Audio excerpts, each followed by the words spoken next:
मैले चाहिँ यो मौरीको घारलाई भदौको 21 गतेतिर बनाएको। यो घारमा मौरी आउला त भन्ने भिडियो युट्युब च्यानलमा अपलोड गरेको थिएँ।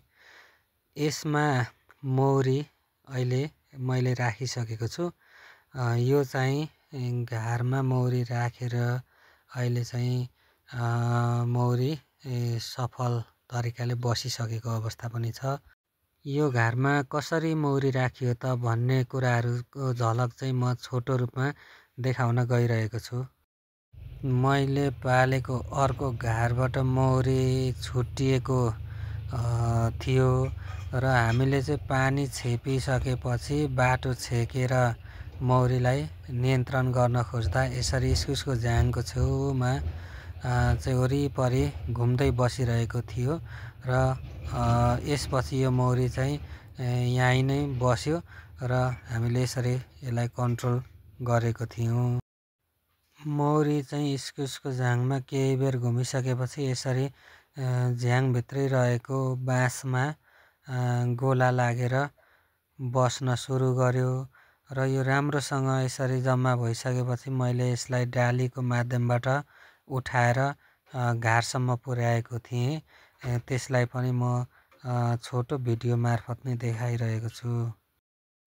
मैले चाहिँ यसरी यो डालीमा मौरी उठाएर घारतर्फ लगिरहेको छु र यो मौरीलाई चाहिँ लगेर अब त्यो घारमा लगाउने छु। हेर्नुहोस् यसरी मौरीलाई डालीमा बोक्न सकिन्छ। यसलाई बोक्ने तरिका चाहिँ यस्तै हो। यसलाई उँभो फर्काएर बोकियो भने चाहिँ मौरी निस्केर भाग्छ। यसरी डाली उँधो फर्काएर बोक्नुपर्ने हुन्छ। डालीमा उठाएर ल्याएको मौरीलाई मैले यसरी मुडे घारमा राखिदिएँ। यो यसरी छरपष्ट भएर बसेको छ, तर केही छिनपछि एकै ठाउँमा भेला भएर नै बस्ने छ।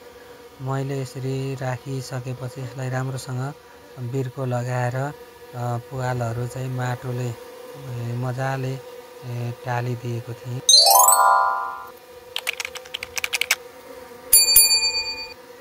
यो घारमा मौरी राखेको 2 दिनपछि यसरी मौरीहरू पोलन बोकेर घारतर्फ आइरहेको छ। अब यो मौरी सफलतापूर्वक बसिसकेको र घार छोडेर नभाग्ने कुराको सङ्केत यसले गरिरहेको छ। मौरीहरू चाहिँ पालैपालो बाहिर जाँदै पोलनहरू बोकेर भित्र फर्किरहेको छ। यसो हुनु भनेको मौरी बस्ने सङ्केत हो।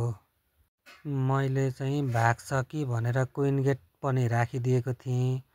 अब म भोलिको दिनमा चौथो दिनमा चाहिँ यो क्विन गेटलाई पनि हटाइदिने छु र आजको दिनभरि चाहिँ यो क्विन गेटलाई राखि नै रहनेछु। यो मौरीले यसरी पोलनहरू बोक्न थालिसकेपछि क्विन गेट हटाइदिनु पर्ने हुन्छ। अब क्विन गेट हटाउँदा पनि यो मौरीले घार छोड्ने छैन।